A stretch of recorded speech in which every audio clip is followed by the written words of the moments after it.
بسم الله الرحمن الرحيم بالله سم እጅግ በጣም ሩህሩህ በጣም አዛኝ በሆነው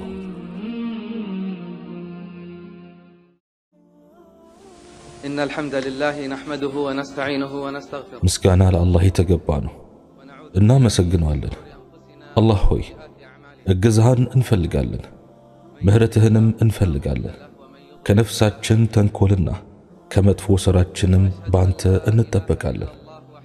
አላህ ቀጥተኛውን የኢስላም ጎዳና የመራው ሰው አጥማሚ የለውም። እንደዚሁ አላህ ያላቀናው ሰው የሚመራው የለውም። ከአላህ ውጭ ሊያመልኩት የሚገባ የለም። እሱ ብቸኛው ፈጣሪ ነው፣ ለሱ ተጋሪ የለውም። የአላህ መልእክተኛ ሙሐመድ ዓለይሂ ሰላቱ ወሰላም የሱ ባሪያና መልእክተኛው ናቸው። በነቢዩ ሙሐመድ ላይና በቤተሰቦቻቸው በባልደረቦቻቸውና በእነዚያ መንገዳቸውን በተከተሉት ላይ ሁሉ የአላህ ሰላምና እዝነት ይስፈን። يا أيها الذين آمنوا اتقوا الله حق تقاته እናንተ ያመናችሁ ሆይ አላህን ተገቢውን መጠንቀቅ ተጠንቀቁት። እናንተም ሙስሊሞች ሆናችሁ እንጂ አትሞቱ። እናንተ ሰዎች ሆይ ያንን ከአንዲት ነፍስ ከአዳም የፈጠራችሁን ከእርሷም መቀናጃዋን ሔዋንን የፈጠረውን ከነርሱም ብዙ ወንዶችንና ሴቶችን የበተነውን ጌታችሁን ፍሩ። ያንንም በርሱ የምትጠያየቁበትን አላህንና ዝምድናዎችንም ከመቁረጥ ተጠንቀቁ። አላህ በእናንተ ላይ ተጠባባቂ ነውና። እናንተ ያመናችሁ ሆይ አላህን ፍሩ፣ ትክክለኛውንም ንግግር ተናገሩ።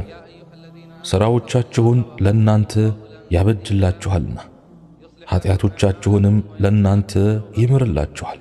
አላህንና መልእክተኛውን የሚታዘዝም ሰው በርግጥ ታላቅን ዕድል አገኘ። በመቀጠል ከንግግር ሁሉ እውነተኛው የአላህ ንግግር ነው። ከመመሪያው ሁሉ በላጩ የነቢዩ ሙሐመድ ዓለይሂ ሰላቱ ወሰላም መመሪያ ነው። ከነገሮች ሁሉ መጥፎው አዲስን ነገር በመፍጠር ሃይማኖት ውስጥ ማስገባት ነው። ፈጠራ የተባለ ሁሉ ጥመት ነው፣ ጥመት የተባለ ሁሉ የእሳት ነው ይላሉ የአላህ መልእክተኛ ዓለይሂ ሰላቱ ወሰላም።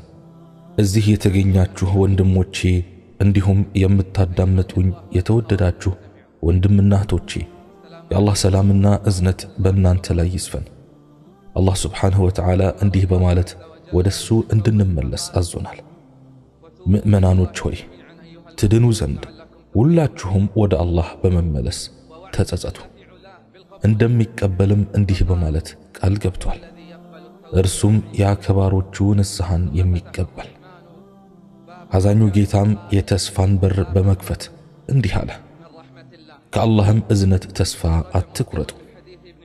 ሙስሊም በዘገቡትና ኢብኑ ዓባስ ባስተላለፉት ሐዲስ የአላህ መልእክተኛ ዓለይሂ ሰላቱ ወሰላም እንዲህ ሲሉ ሰምቻለሁ ብለዋል። እናንተ ሰዎች ሆይ ወደ አላህ በጸጸት ተመለሱ። እኔ በየቀኑ ከ100 ጊዜ ያላነሰ ተውበት አደርጋለሁ። ዳውድ ዓለይሂ ሰላም ከአላህ ስብሓንሁ ወተዓላ እንዲህ የሚል ወሕይ ወረደላቸው።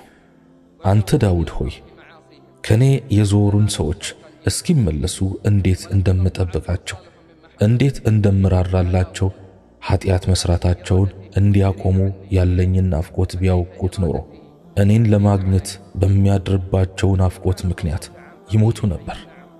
አንተ ዳውድ ሆይ ይህ ከኔ ለዞሩ ሰዎች ያለኝ ፍላጎት ከሆነ ወደ እኔ ለዞሩት ደግሞ ምን አይነት ፍላጎት እንደሚሆን አስብ። عنوان اللقاء قوافل العائدين የትምህርት ርዕሳችን የተመላሾች ቅፍለት የሚል ይሆናል። አዎ የተመላሾች ቅፍለት። ትምህርታችንም 3 ምዕራፎች አሉት። አንደኛው መግቢያ ሲሆን ሁለተኛው ደግሞ የተለያዩ ርዕሶችን አንስተን የምንወያይበት፣ ሶስተኛው ደግሞ መዝጊያ ይሆናል። 5 ንዑስ ርዕሶች የሚኖሩን ሲሆን እንደሚከተለውም ስያሜ ተሰጥቷቸዋል። እነሱም አንደኛው በታሪካቸው ውስጥ ለአእምሮ ባለቤቶች በርግጥ መገሰጫ ነበረ የሚል ነው። ሁለተኛው ደግሞ ሁኔታዎችን የሚለዋውጥ ለሆነው አላህ ጥራት ይገባው የሚል ሲሆን ሶስተኛው ደግሞ እንዲህ እንድትሆን ትፈልጋለህ የሚል ነው። አራተኛው ደግሞ የአደንዛዥ እጽ መንገድ የሚል ሲሆን አምስተኛው ንዑስ ርዕስ ደግሞ የኔ መመራት በሱ እጅ ነው የሚል ስያሜ ነው። ከዚያም በስተመጨረሻ መዝጊያ ይቀርባል። فإلى أول الكلام ወደ መጀመሪያ ንግግራችን እንግባ። ከአቡ ሁረይራ አላህ መልካም ስራቸውን ይወደድላቸውና እንደተዘገበው የአላህ መልእክተኛ አለይሂ ሰላቱ ወሰላም እንዲህ ብለዋል። ለአላህ በየጎዳናዎች የሚዘዋወሩና ዚክር የሚያደርጉ ወይም አላህን የሚያወሱ ሰዎችን የሚያፈላልጉ መላእክት አሉት።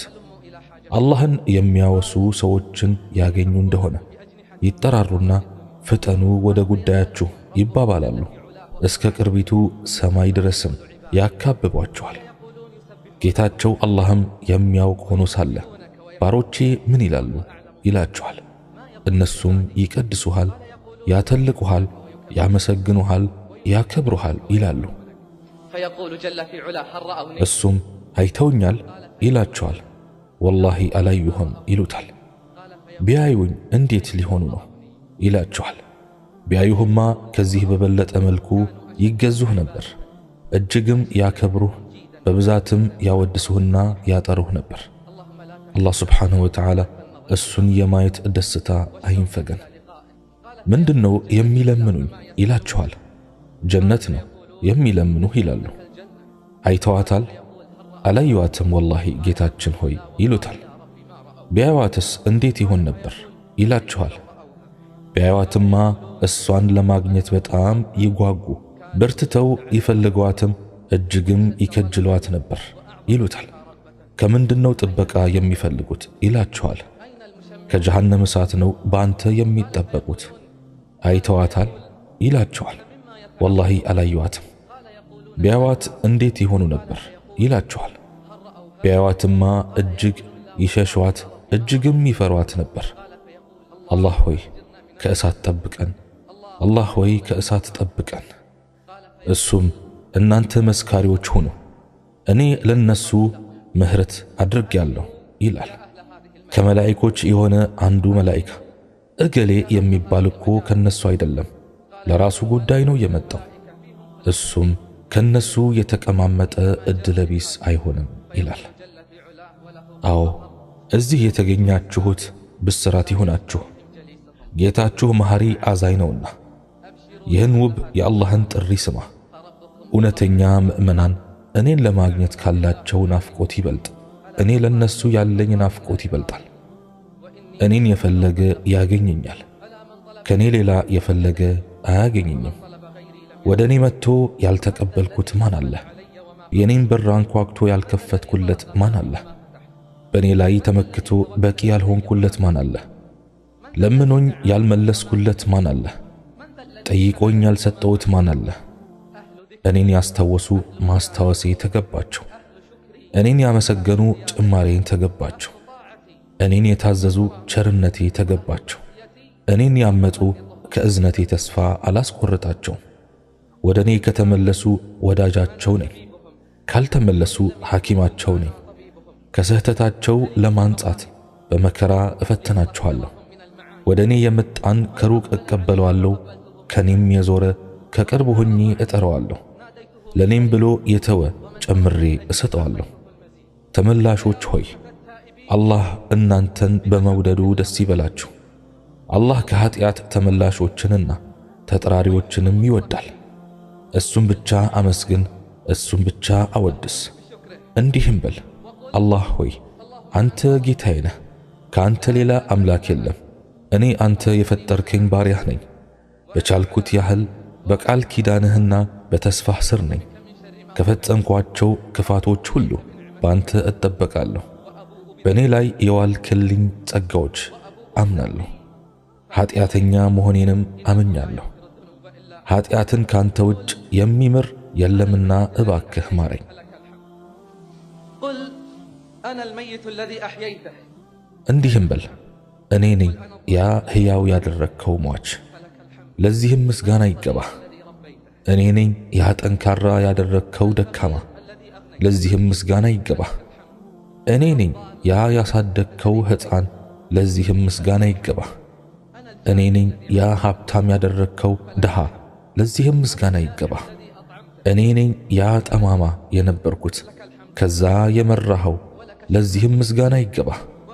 እኔ ነኝ ያ አዋቂ ያደረግከው መሐይም ለዚህም ምስጋና ይገባህ። እኔ ነኝ ያ የመገብከው ረሃብተኛ ለዚህም ምስጋና ይገባህ። ምስጋና ሁሉ ለአንተ የተገባ ነው። መልካም ነገር ሁሉ በእጅህ ነው። ሁሉ ነገር ወደ አንተ ተመላሽ ነው። ካንተ ውጭ በእውነት ሊመለክ የሚገባ አምላክ የለም። روي عن منصور بن عمار قال መንሱር ኢብኑ ዐማር እንዲህ ይላል፣ አንድ ጊዜ ለጉዞ ወጣሁኝ። ከዚያም ሲመሽ ከሆነ በር አጠገብ ተቀመጥኩኝ። ከዚያም የአንድ ወጣት ድምፅ ሰማሁኝ። እያለቀሰም እንዲህ ይል ነበር፣ ጌታዬ ሆይ በለቅናህ ይሁንብኝ። ሳምጽህ ትእዛዝህን ላለማክበር ሆን ብዬ አልነበረም። ቢሆንም ግን አመጽኩ። ቅጣትህን ዘንግቼ አይደለም፣ ከፊትህ መቅረብንም አቅልየው አይደለም። ነገር ግን ነፍሴ ወሰወሰችኝ፣ ሞኝነቴም ረታኝ። በለገስከኝ የመሰተር ጸጋም ተታለልኩ። አሁን ግን ከቅጣትህ ማን ያድነኛል? በማንስ ገመድ ልንጠለጠል ነው ያንተን ከቆረጥክብኝ? ዋ ጥፋቴ! አላህን በማመጥ ባጠፋዋቸው ቀናት ወየውልኝ። ብዙ ተመልሼ እንደገና ብዙ በማጥፋቴ ወየውልኝ። ከጌታዬ የማፍርበት ጊዜው ደርሷል። ከዚያም መንሱር ኢብኑ ዐማር ይህን ንግግር በሰማው ጊዜ አለ፣ እንዲህ ብዬ የአላህን ቃል አነበብኩኝ። እናንተ ያመናችሁ ሆይ ነፍሶቻችሁንና ቤተሰቦቻችሁን መቀጣጠያዋ ሰዎችና ድንጋዮች ከሆነች እሳት ጠብቁ። በእርሷ ላይ ጨካኞች ኃይለኞች የሆኑ መላእክት አሉ። አላህን ያዘዛቸውን ነገር በመጣስ አያምፁ፣ የሚታዘዙትንም ሁሉ ይሰራሉ። ከዚያም የተለየና የተረባበሸ አይነት ድምፅ ሰማሁኝና ወደ ጉዳዬ ቀጠልኩኝ። ከዚያም ሲነጋና በዚያው አካባቢ ስመለስ አንድ ጀናዛ ተመለከትኩኝ። አንዲት አሮጊት ወዲህ ወዲያ ስትል ባየሁኝ ጊዜ ማን ነው ሟቹ ብዬ ጠየቅኳት። ከዚያም እባክህን ሐዘኔን አታባብስብኝ አለች። ከዚያም እኔ መንገደኛ ሰው ነኝ አልኳት። ይህ ልጄ ነው። ትናንት የእጁን ይስጠውና አንድ ሰው በመንደራችን እያለፈ ሳለ ስለ ጀሃነም እሳት የምታወራ የቁርአን አንቀጽ ሲቀራ ሰምቶ ልጄ ከዚያም በፍርሃት ተርበደበደና ብዙ ካለቀሰ በኋላ ሞተ። ከዚያም እኛ የአላህ ነን ወደሱም ተመላሾች ነን አልኩኝ። ከዚያም ለራሴ እንዲህ አልኩኝ፣ ይህ ነው የፈሪሃ አላህ መገለጫ። ለሚሻው ሰው ንስሐን ለሚያድልና በቀጥተኛው መንገድ ላይ ለሚያጸና አምላክ ጥራት ይገባው። ካንተ ውጭ መጠጊያ የሌለኝ አምላክ ሆይ ከቅጣትህ በምህረትህ እጠበቃለሁ። ከቀጣኸኝ ፍትሃዊነትህ ነው፣ ከማርከኝም ከእዝነትህ ነው። إن علاج مشاكل الشباب والشيب ለወጣቶች ለአረጋውያን እንዲሁም በጭንቀት ለተዋጡት ሁሉ ፈውሳቸው ወደ አላህ መሸሽ ነው። ወደ ተመላሾች ቅፍለት በመቀላቀል ነው። አዎ ወደ ተመላሾች ቅፍለት በመቀላቀል ነው። ከረጅም መቆራረጥ በኋላ ወደ አላህ ተመላሾች ቅፍለት መቀላቀል ነው። እነዚያ ኃጢአትና ወንጀል ያቃጠላቸው፣ እነዚያ የጨለማን ኑሮ አይተው ከዛ ወደ ብርሃኑ ሕይወት የተሸጋገሩት፣ እነዚያ የኃጢአትን ውርደት በታዛዥነት ክብር የለወጡት፣ እነዚያ በነፍሳቸው በስሜት በሰይጣንና በተከታዮቹ ላይ ድል ያደረጉት፣ እነዚያ ጀነትን ከጀሃነም የመረጡት፣ እነዚያ አላህን ባለመታዘዝ ባባከኑት ዕድሜ የተጸጸቱት። ነቢያችን ዓለይሂ ሰላቱ ወሰላም እንዳሉት ጸጸት ተውበት ወይም ወደ አላህ መመለስ ነው። አንዳንዶቹ ሰለፎች ምን ይላሉ? አንድ ባሪያ ኃጢአት ይፈጽማል፣ ከዚያም ጀነት እስኪገባ ድረስ መጸጸቱን ይቀጥላል። ከዚያም ኢብሊስ ምን ነው ኃጢአት ላይ እንዲወድቅ ባላደረኩት ይላል። ጠልቅ ኢብኑ ሐቢብ ምን ይላል? የአላህ ሐቅ ባሪያዎቹ ሊያሟሉት ከሚችሉት በላይ ነው። ቢሆንም ግን ተውበት አድርጋችሁ አንጉ፣ ተውበት አድርጋችሁም አምሹ። ليس عيب أن تخطئ ጥፋት መፈጸሙ ላይ አይደለም ነውሩ፣ ነገር ግን በጥፋቱ ላይ መቀጠል ነው እንጂ። አላህ ባንተ ላይ የዋለው ችሮታ መዘንጋት ነው ነውሩ። አላህ አንተን እንደሚመለከትህ መርሳትህ ነው ነውሩ። አንድ ሰው ኢብራሂም ኢብኑ አድሃም ዘንድ መጣና አንተ ኢብራሂም ሆይ ጥፋትና ኃጢአት በመፈጸም ራሴን በደልኩት፣ እድሜንም አባከንኩት፣ እባክህን ምክርህን ለግሰኝ አለ። ከዚያም 5 ነገር እመክርሃለሁ አለ። አንደኛው ከአላህ ሲሳይ አትመገብ፣ እሱ ላይም አምጥ አለው። አንተ ኢብራሂም ሆይ እንዴት ይሆናል? እሱ እኮ ተመጋቢ ያልሆነው መጋቢ። ከዚያም ኢብራሂም እንዲህ አለ፣ ትገርማለህ፣ ከሲሳዩ እየተመገብክ ታምጠዋለህ። እሺ ሁለተኛው ምንድነው አለ ሰውየው። ሁለተኛው በአላህ ምድር ላይ አትኑር፣ በሱም ላይ አምጥ አለ። አንተ ኢብራሂም ሆይ እንዴት ይሆናል? መሬቱ የሱ ሰማዩም የሱ ነው። ከዚያም እንዲህ አለው፣ ትገርማለህ፣ ከሲሳዩ እየተመገብክ በመሬቱም ላይ እየኖርክ ታምጠዋለህን? እሺ ሶስተኛው ምንድነው አለ። ሶስተኛው አላህ አንተን ማየት ወደማይችልበት ቦታ ሄደህ አምፀው አለው። አንተ ኢብራሂም ሆይ ወዴት ይኬዳል? እሱ እኮ ማንገላጀትም እንቅልፍም አትይዘው። ትገርማለህ፣ ከሲሳዩ እየተመገብክ በመሬቱም ላይ እየኖርክ በሁሉም ቦታ እንደሚያየህ እያወክ ታምጠዋለህን? እሺ አራተኛው ምንድነው አለ። የሞት መልአክ ነፍስህን ሊወስድ ሲመጣ አሁን አትውሰዳት በለው። አንተ ኢብራሂም ሆይ ይህንንማ ማን ይችላል? አላህም እንዲህ ብሎ የለ ጊዜያቸውን በመጣ ወቅት አንዲትን ሰዓት አይቆዩም፣ ከጊዜያቱ አይቀድሙም። ከዚያም ኢብራሂም እንዲህ አለው፣ ትገርማለህ፣ ከሲሳዩ እየተመገብክ በመሬቱም ላይ እየኖርክ በሁሉም ቦታ እንደሚያየህ እያወክ የሞት ቀንህን መቀየር እንደማትችል እያወክ ታምጠዋለህን? እሺ አምስተኛው ምንድነው አለ። አምስተኛው የቂያማ ቀን ዘባንያ ወይም የቅጣት መላእክቶች መጥተው ጀሃነም ሊወስዱህ ሲሉ አይ እኔ ወደ ጀነት ነው የምገባው በላቸው። ከዚያም ሰውየው አንተ ኢብራሂም ሆይ ይህንንማ ማን ይችላል ሲለው፣ ትገርማለህ፣ ከሲሳዩ እየተመገብክ በመሬቱም ላይ እየኖርክ በሁሉም ቦታ እንደሚያይህ እያወክ የሞት ቀንህን መቀየር እንደማትችል እያወክ ጀነት ወይም እሳት የመግባት ውሳኔ በእጅህ እንዳልሆነ እያወክ ታምጠዋለህን? ከዚያም ሰውየው ተጸጽቶ እንዲህ አለ፣ አላህን ምህረቱን እለምነዋለሁ፣ ወደሱም ተመልሻለሁ። ወደ አላህ ለመሸሽ ወሰነ፣ ወደ አላህ ለመመለስ ወሰነ፣ ወደ ተመላሾች ቅፍለት ለመቀላቀል ወሰነ። አንተስ? አዎ አንተስ ሲሳዩን የምትበላ በመሬቱም ላይ የምትኖር የትም ቦታ ሆነህ እያየህ ሞትም ሲመጣ መመለስ የማትችለው የሆንክ የጀነት ወይም የእሳት ሰው ለመሆን ስልጣን የሌለህ ተውበት የምታደርግበት ጊዜ አልደረሰምን? ሚስጥራትን አዋቂ ወደ ሆነው ጌታ የምትመለስበት ጊዜ አልደረሰምን? ወደ ተመላሾች ቅፍለት የምትቀላቀልበት ጊዜ አልደረሰምን? ኑ የነዚያን ቅፍለት ተጓዦች ታሪክ እንስማ። ጸጸትና እንባ ከተቀላቀለባቸው ታሪኮቻቸው ትምህርት እንቅሰም።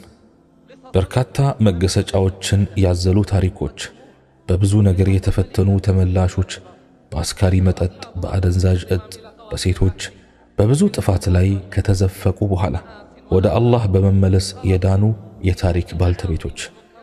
አሁን መግቢያችን ላይ የጠቀስናቸውን 5 ንዑስ ርዕሶችን አንድ በአንድ እንዘርዝር። አንደኛው በታሪካቸው ውስጥ ለእምሮ ባለቤቶች በርግጥ መገሰጫ ነበር የሚለው ነው። አቡ ሂሻም ኦፊ አላህ ይዘንለትና እንዲህ ብሏል፣ ወደ በስራ ለመጓዝ ተነሳሁ። ወደ አንዲት መርከብም ሄድኩ። በመርከቡ አንድ ሰው ከሴት አገልጋዩ ጋር ነበርና ቦታ እንደሌላቸው ነገረኝ። ነገር ግን አገልጋዩዋ እንዲጭነኝ ጠይቃው ከዚያም ተስማማ። ከዚያም ጉዞ ጀመርን። ትንሽ ከሄድን በኋላ ሰውየው ምሳ እንዲቀርብ ካደረገ በኋላ አገልጋዩዋ እንዲህ አለች፣ ያ ምስኪን ሰው ከኛ ጋር ምሳ እንዲበላ ጥሩት አለች። ምሳውም በልተን ስንጨርስ ሰውየው ለአገልጋዩዋ የሚጠጣ ነገር እንድታመጣለት አዘዛት። አመጣችለትም። ለኔም የሚጠጣ እንድታመጣልኝ አዘዛት። ነገር ግን አለመፈለጌን ገለጽኩላቸው። ከዚያም ሰውየው አገልጋዩዋ የሙዚቃ መሳሪያው አምጥታ እንድትዘፍንና እንድትጨፍር አዘዛት። እሷም አደረገች። ከዚያም ወደኔ ዞር በማለት እንዲህ አለኝ፣ መዝፈንን እንደሷ አሳምረህ ማቅረብ ትችላለህ? እኔም ከሷ የተሻለና መልካም የሆነ ነገር አለኝ አልኩት። እሺ ልስማ አለኝ። ከዚያም እንዲህ የሚለውን የቁርአን አንቀጽ አነበብኩለት። ፀሐይ በተጠቀለለች ጊዜ፣ ከዋክብትም በረገፉ ጊዜ፣ ተራራዎችም በተነዱ ጊዜ፣ የ10 ወር እርጉዞች ግመሎችም ያለ ጠባቂ በተተዉ ጊዜ፣ እንስሳትም ሁሉ በተሰበሰቡ ጊዜ፣ ባህሮችም በተቃጠሉ ጊዜ፣ ነፍሶችም በየአካሎቻቸው በተቆራኙ ጊዜ፣ በሕይወቷ የተቀበረችውም ሴት ልጅ በተጠየቀች ጊዜ በምን ወንጀል እንደተገደለች፣ ጽሑፎችንም በተዘረጉ ጊዜ። ሰውየው ስቅስቅ ብሎ አለቀሰ። ለአገልጋይዋም እንዲህ አላት፣ አንቺ አገልጋይ ሆይ ከዛሬ ጀምሮ ለአላህ ብዬ ነጻ ብዬሻለሁ። ከዚያም ይዞት የነበረው መጠጥ ሁላ ወደ ባህሩ ጣለው። የሙዚቃ መሳሪያውም ሰባበረ። ከዚያም ጠራኝና አቀፈኝ። ከዚያም እያለቀሰ እንዲህ ብሎ ጠየቀኝ፣ አላህ ተውበቴን የሚቀበል ይመስልሃል? አዎ አልኩት። አላህ ከኃጢአት ተመላሾችንና ተጥራሪዎችንም ይወዳል አልኩት። እርሱም ያ ከባሮቹ ንስሐን የሚቀበል ከኃጢአቶችም ይቅር የሚል ነው አልኩት። ሰውየውም ተውበት አደረገ። ሁኔታውም ወደ ተሻለ ሁኔታ ተቀየረ። እስኪሞትም ድረስ ለ40 ዓመታት ተጎዳኘሁት። አንድ ቀን በህልሜ ያየሁት። እንዴት ሆንክ ብዬ ጠየቅኩት። ወደ ጀነት ገባሁኝ አለኝ። ከዚያም በምን ምክንያት ገባህ አልኩት።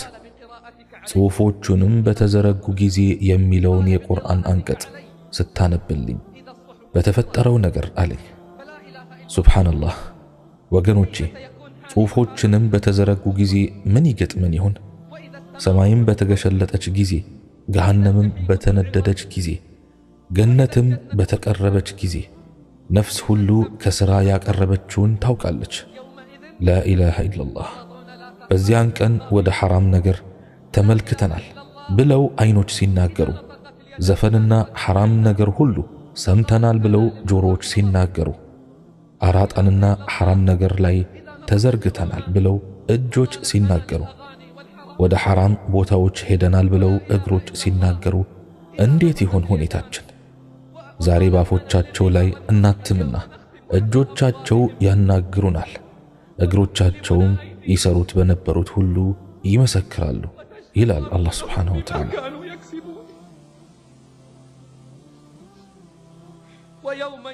የአላህም ጠላቶች ወደ እሳት የሚሰበሰቡበትን ቀን አስታውስ።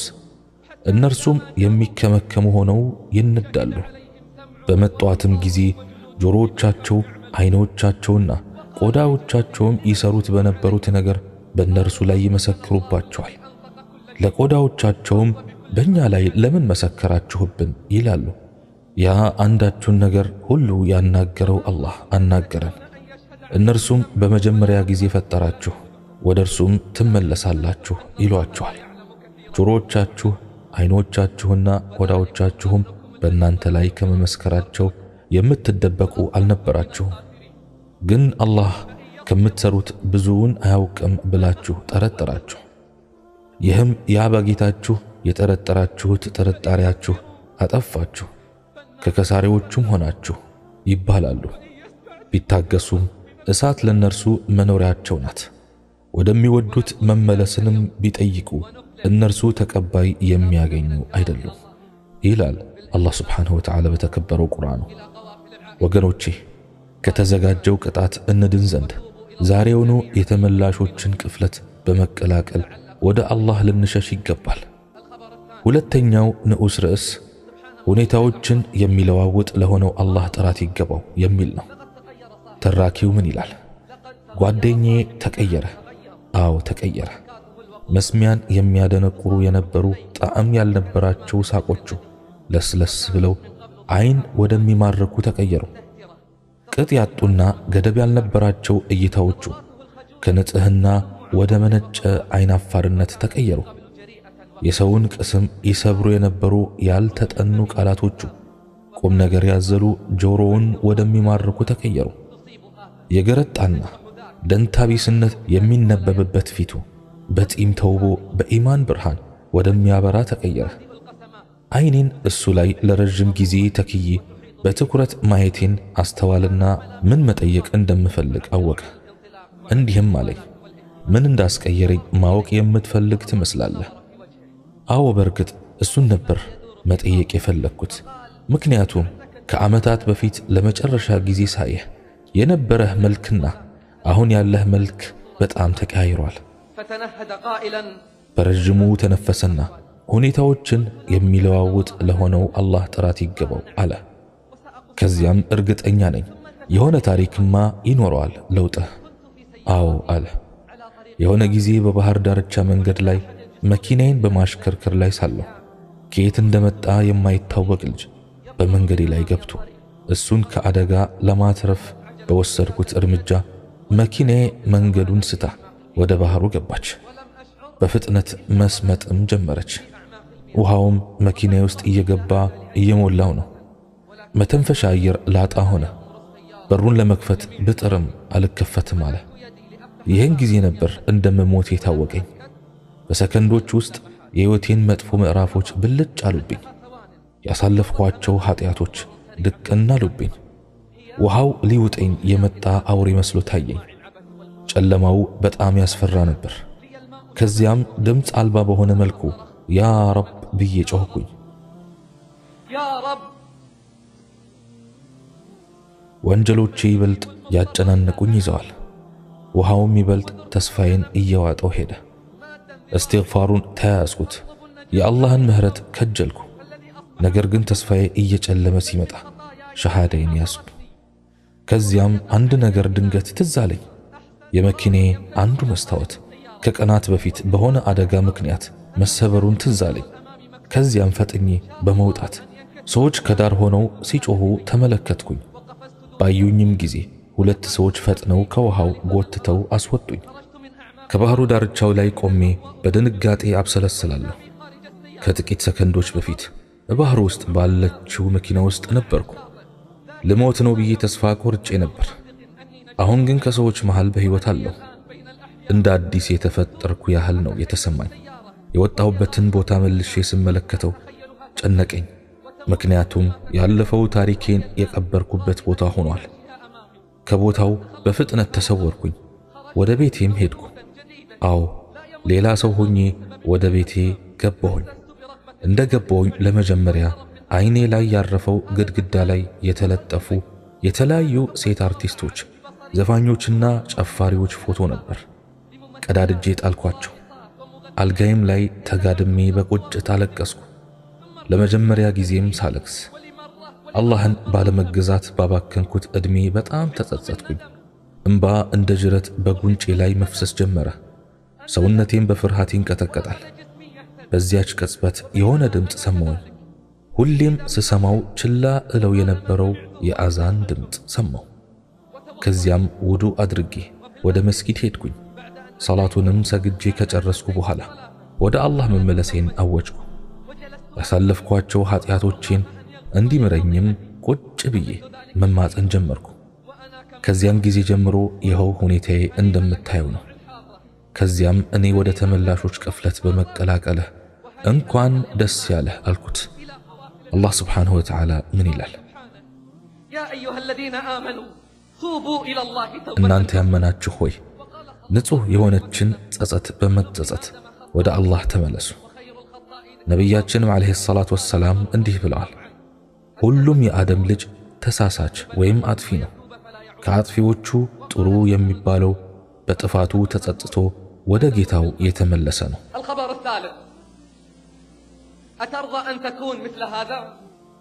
ሶስተኛው ንዑስ ርዕስ እንዲህ እንድትሆን ትፈልጋለህ የሚል ነው። አንድ መልካም ወጣት እንዲህ ይላል፣ አንድ የሩቅ ቅርብ ዘመድ ነበረኝ። በዝምድናው የቀረበ በሃይማኖቱ የራቀ በዕለት ተዕለት እንቅስቃሴው ላይ ባደረኩት ክትትል እንደማይሰግድ አወቅኩ። ቢጤዎቹም ብዙ አሉ። እንዲስተካከልና ወደ ቀጥተኛው መንገድ ይመለስ ዘንድ በተደጋጋሚ መከርኩት። ነገር ግን ዛሬ ነገ እያለ ከረመ። ሕይወት የማትቋረጥ ዕድሜ የማይቋጭ መስሎት ተታለለ። ስንት ዓመት የምትኖር ይመስልሃል እለዋለሁ። 20፣ 60፣ 80። ከዛስ ይህችን ዓለም መሰናበትህ አይቀርም። ከዚያም በሆነ ጊዜ ባልታሰበ አጋጣሚ በድንገተኛ ሁኔታ አንድ የማይመለስ እንግዳ መጣበት። ቢገፈትሩት የማይሄድ ቢደልሉት የማይደለል ቢያታልሉት የማይታለል የሆነ እንግዳ፣ እሱም የሞት መልአክ ነበር። የዚህ ልጅ ሩህ በለጋ ዕድሜው ተወሰደ።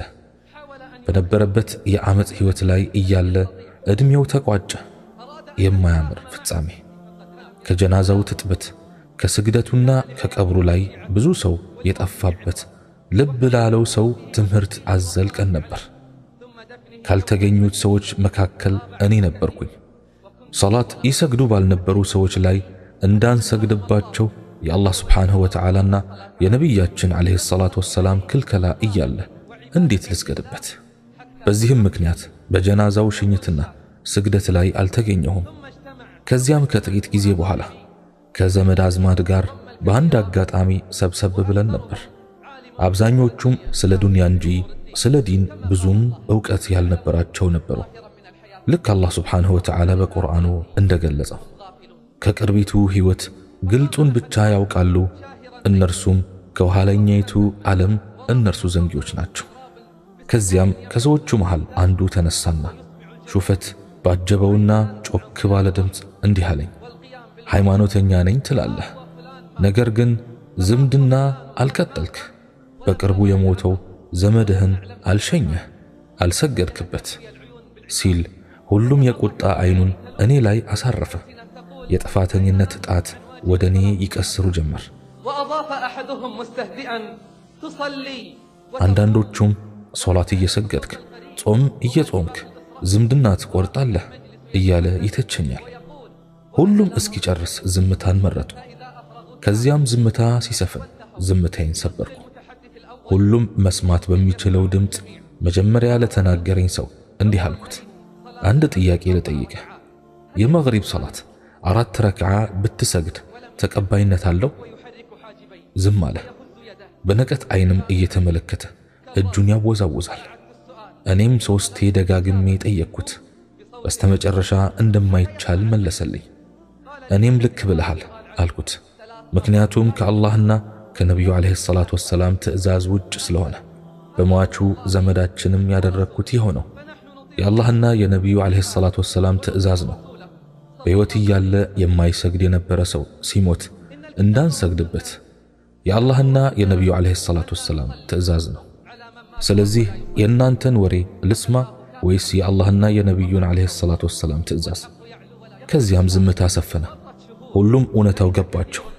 ከዚያም ከተወሰኑ ወራት በኋላ ብዙ ዘመዶቻችን እንደተስተካከሉና ወደ መስመሩ እንደተመለሱ ተመለከትኩኝ።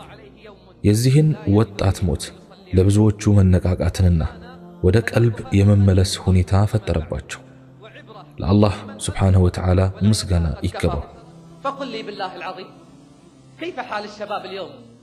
ስለዚህ ንገሩኝ፣ ዛሬ ወጣቶቻችን ከሰላት ጋር ያላቸው ቁርኝት እንዴት ነው?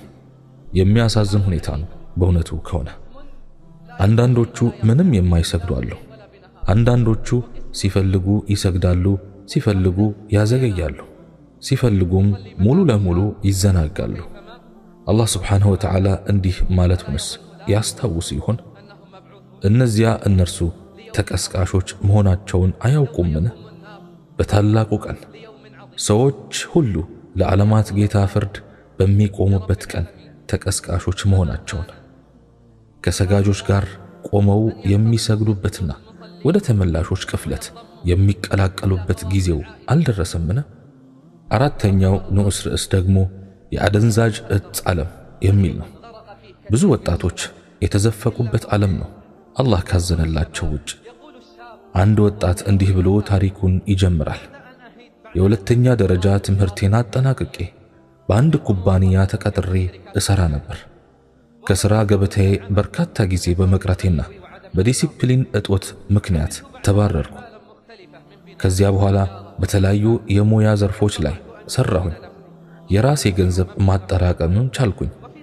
ከዚያም አንድ ጓደኛዬ ወደ ሆነ የኤዥያ አገር እንድንጓዝ ይወተውተኝ ጀመር። እሱም ያሳለፋቸው እንደ ጀብድ የሚቆጥራቸው የፈጸማቸው የጥፋት ተግባራት እየተኩራራ ይነግረኝ ጀመር።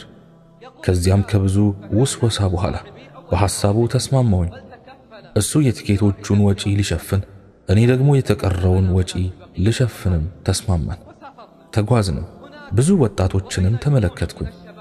ክልክል በሆኑ ነገሮች ዘና ከማለት ውጭ ስለምንም የማይጨነቁ። ዛሬ የአልአቅሳ መስጂድ ይጣራል፣ ወጣቶቻችን ግን በጥፋት አዘቅት ውስጥ ናቸው። ከዚያም ወጣቱ እንዲህ አለ። ከወጣቶቹ ሲጋራ ማጨስን፣ መጠጥ መጠጣትን፣ ዝሙት መፈጸምን፣ አደንዛዥ እጽ መውሰድን ተማርኩ። በሁሉም የቆሻሻ ሥራ አይነት ተጨማለቅን። ከዚያም ወደ ሀገራችን ተመለስን። ከዚያም ትንሽ ቆይተን ገንዘብ ከሰበሰብን በኋላ ከመጀመሪያው የባሰ ወደ ሆነ ሀገር ተጓዝን።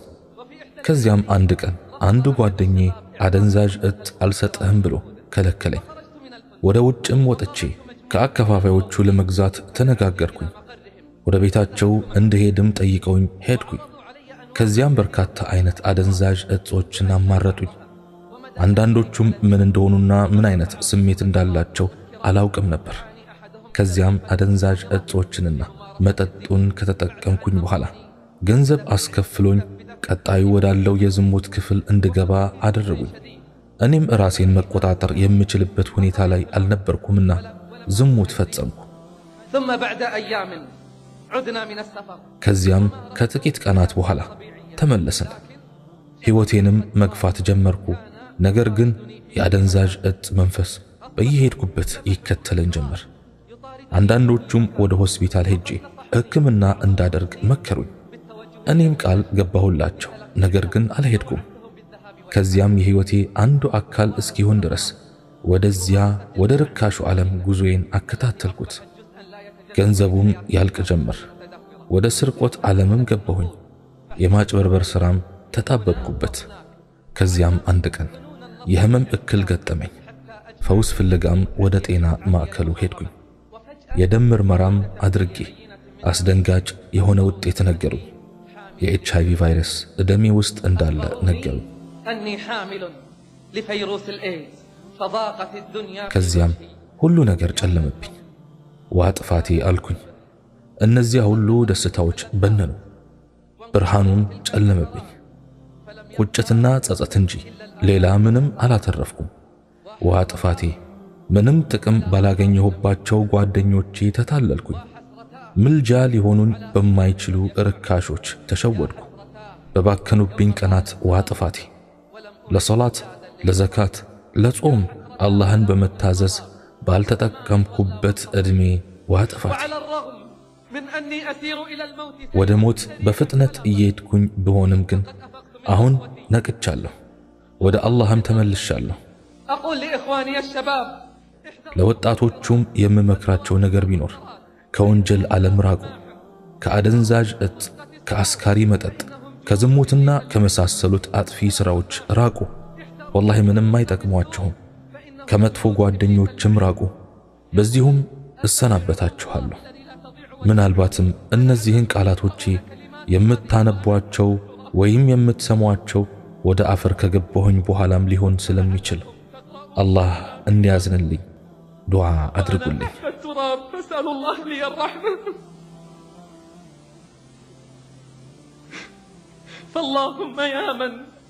እዝነትህ ነገሩን ሁሉ የሰፋች የሆንከው አላህ ሆይ ደካማውና ምስኪኑ ባሪያ እዘንለት።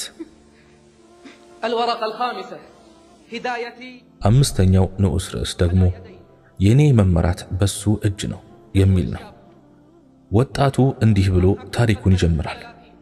ባለቤቴ የመጀመሪያ ልጅን ስትወልድ ገና 30 ዓመት አልሞላኝም ነበር።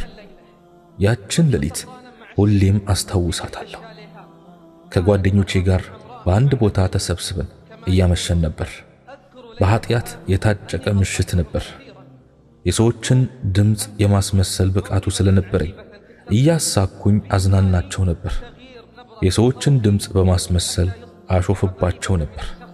ከምላሴና ከሹፈቴ ለመዳን ሲሉ የራቁኝ ጓደኞችም ጭምር ነበሩ። በዚያች ምሽት በአንድ አይነ ስውር መንገደኛ ላይ ማሾፉን ተያዝኩት።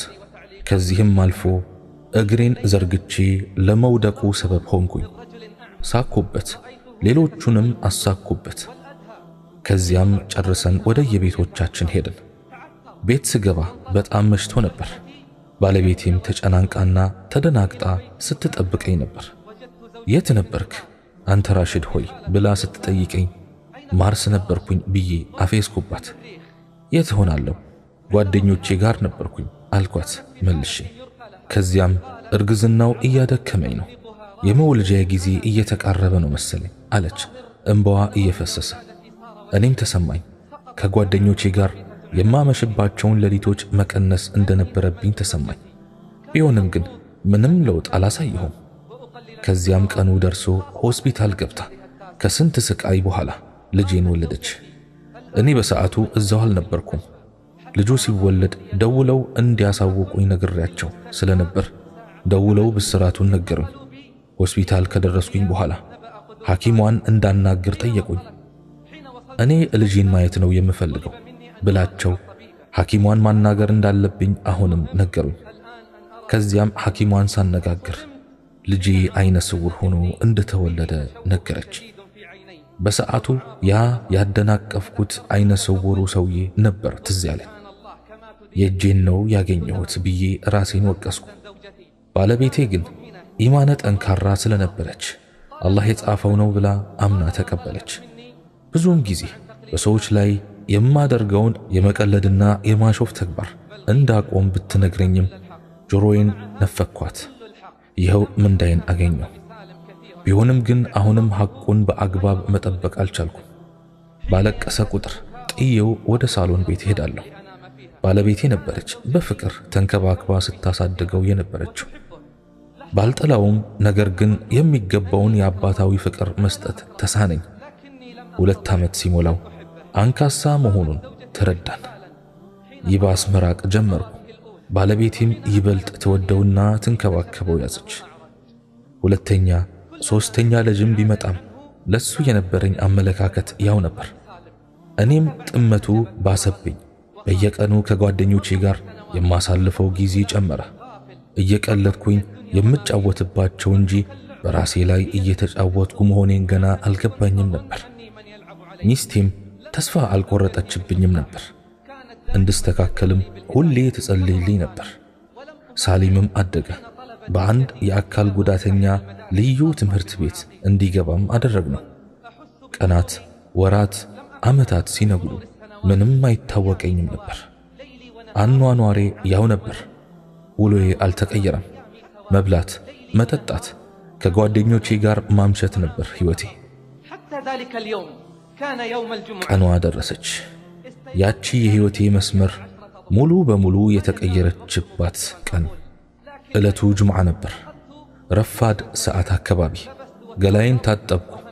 ልብሴን ለባብሼ ሽቶዬን ተቀባብቼ ልወጣ ስል ዞር ስል ሳሊም በጣም ያለቅስ ነበር። ከዚያም ልውጣ ወይስ ለምን እንደሚያለቅስ ሄጄ ልጠይቀው እያልኩ ከራሴ ጋር እሟገታለሁ። ከዚያም ልጠይቀው ወሰንኩ። ሳሊም ሆይ ምን ያስለቅስሃል አልኩት። ከዚያም ድንገት ድምፄን ሲሰማ ዝም አለና ምንም ሳይመልስልኝ ወደ ክፍሉ ሄደ። ቀርቤው አላውቅማ፣ የአባት ፍቅር ሰጥቼው አላውቅማ፣ ከኔ ሊያገኝ የሚገባውን እንክብካቤ ሰጥቼው አላውቅማ። እኔም ወደ ክፍሉ ተከትየው እንዲነግረኝ ለመንኩት።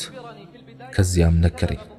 ለካስ ያለቀሰበት ምክንያት ታናሽ ወንድሙ ዑመር ሁሌ ጁምዓ መስጂድ ይዞት ይሄድ ነበር።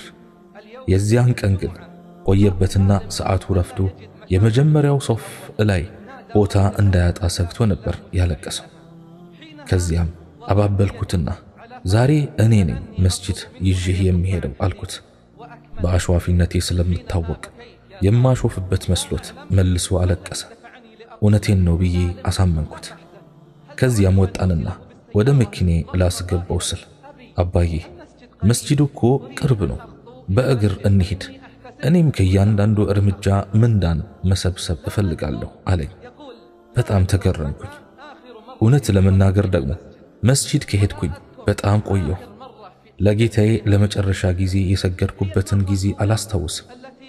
ከዚያም ወደ መስጂድ ሄደን መስጂድ በሰው ታጭቆ የነበረ ቢሆንም ነገር ግን ለሳሊም በመጀመሪያ ሶፍ ላይ ቦታ አገኘሁለት። ሰግደን ካበቃን በኋላ ሳሊም ከቦታው ሳይንቀሳቀስ ቁርአን እንዳመጣለት ጠየቀኝ። እኔም በአግራሞት ተመለከትኩት። አይነ ስውር ሆኖ እንዴት ብሎ ሊያነብ ነው አልኩኝ በውስጤ። ቢሆንም ግን ሞራሉን ላለመንካት ብዬ ዝም አልኩ። ቁርአኑንም አመጣሁለት። ከዚያም ሱረቱል ካህፍን ክፈትልኝ አለ። ከፈትኩለት። ከዚያም መቅራት ጀመረ።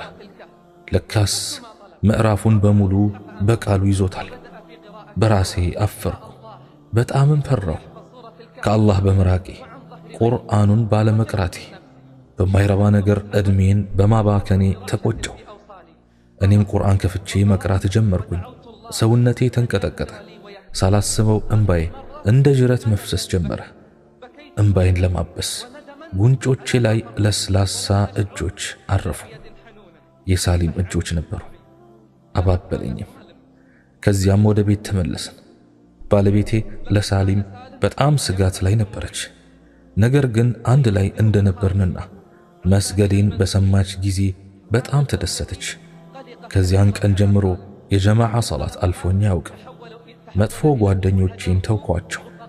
መስጂድ ውስጥ የተዋወቅኳቸው አዳዲስ መልካም ጓደኞች ያዝኩኝ። የኢማንን ጥፍጥና ቀመስኩ። ዱንያን የሚያስረሳ ከነሱ ብዙ ቁም ነገር ተማርኩኝ። በአንድ ወር በርካታ ጊዜ ቁርአንን አከተምኩኝ። ያለፈው ጥፋቴ ይምረኝ ዘንድ ምላሴን በዚክር አረጠብኩኝ። ቤተሰባዊ ግንኙነታችንም ያማረ ደረጃ ላይ አደረስነው።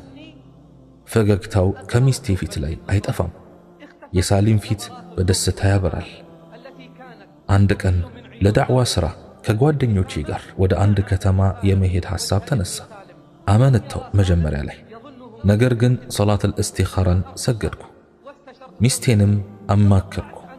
እምቢ የምትለኝ መስሎኝ ነበር። ነገር ግን በደስታ ተቀብላ አበረታታችኝ። ለሳሊምም ስነግረው በጣም ደስ ብሎት አቀፈኝ። ከዚያም ከሥራ ቦታ ረጅም ፍቃድ ጠየቅኩኝ። በሚገርም ሁኔታ በፍጥነት ነበር የፈቀዱልኝ። ከዚያም 3 ወራትን ለመቆየት ወደዚያ ከተማ ሄደን በየጊዜውም በመደወል ቤተሰቦቼን አናግራቸው ነበር። እንደናፈቁኝም በተለይም ሳሊም ይበልጥ እንደናፈቀኝ እነግራቸው ነበር። አንድም ቀን ግን እሱን የማናገር እድሉን አላገኘሁም። ስደውል ወይ ትምህርት ቤት ነው ወይ መስጂድ ነው። ሰላምታዬን እንድታስተላልፍልኝ በጠየቅኳት ጊዜም ሚስቴ ስቃ እሺ ነበር የምትለኝ። አንድ ቀን ግን ድምጿ ልክ አልነበረም።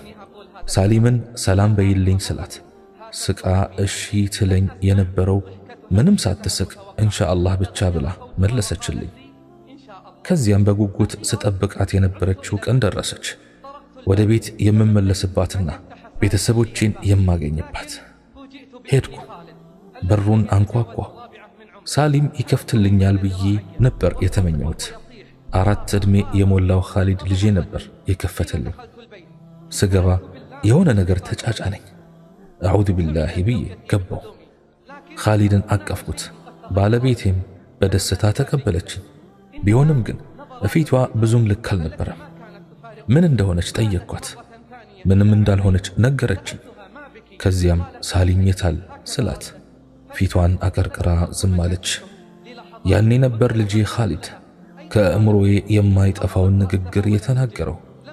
አባዬ ሳሊም እኮ ወደ አላህ ወደ ጀነት ሄደ አለ። إن سالم راح عند الله في الجنة. ሚስቴም ተቆጣጥራው የነበረው እንባ አዘነበችው። ለካስ ከመምጣቴ ከ2 ሳምንት በፊት ነበር ሳሊም በኃይለኛ ትኩሳት ታሞ ወደ ሆስፒታል ብትወስደውም ከቀናት በኋላ ሕይወቱ ያለፈው። የሆነው ነገር ማመን አቃተኝ። ከባድ ፈተና ሆነብኝ። ቢሆንም ግን አላህን አመሰገንኩኝ። ትዕግስት ለማድረግ ብሞክርም ለስላሳ እጆቹ በጉንጮቼ ላይ ሲያርፉ ይሰማኛል። እቅፍ ሲያደርገኝ ይታወሰኛል። ሳሊም አካል ጉዳተኛና ማየት ባይችልም እውር ግን አልነበረም። እኔ ነበርኩኝ የታወርኩት ከማይረቡ ጓደኞች ጋር እድሜን በማባከኔ። አካለ ስንኩል ቢሆንም ነገር ግን ቀጥተኛውን ጎዳና አግኝቶ ከመራመድ አልተሰናከለም። አላህ የሰፊ እዝነት ባለቤት ነው ሲለኝ አይረሳኝም። በጣም አዘንኩኝ። እንዴት አልዘን? ወደ አላህ የተመለስኩት በሱ ሰበብ አይደል? አላህ ሆይ ለሳሊም እዘንለት። አንተ ወደ ተመላሾች ቅፍለት የተቀላቀልከው ሆይ አብሽር። አላህ ስብሓንሁ ወተዓላ እንዲህ ብለዋልና እናንተ በነፍሶቻችሁ ላይ ድንበር ያለፋችሁ ባሮቼ ሆይ ከአላህ እዝነት ተስፋ አትቁረጡ። አላህ ኃጢአቶችን በመላ ይምራልና እነሆ እርሱ መሐሪው አዛኙ ነውና። ነቢያችን ዓለይሂ ሰላቱ ወሰላም እንዲህ ብለዋል፣ ከጥፋት የተመለሰ እንዳላጠፋ ይቆጠራል። እወቅ ወንድሜ፣ እወቂ እህቴ፣ ወደ ተውበት ከሚያደርሱ መንገዶች አንዱ ሞትን ማስታወስ ነው። ሌላኛው ደግሞ በነገው ተስፋ ላይ አለመንጠልጠል ነው። ያለን ቀን ዛሬ ነው፣ ነገ የኛ አይደለም። ስለዚህ ነገ ሳንል ዛሬውኑ ወደ አላህ እንመለስ። ዱንያ እንደሆነች አታላይ ናት። ስለዚህ የምትመኘውን የሕይወትህን ማገባደጃ መልክ ከአሁኑ ቅረጸው።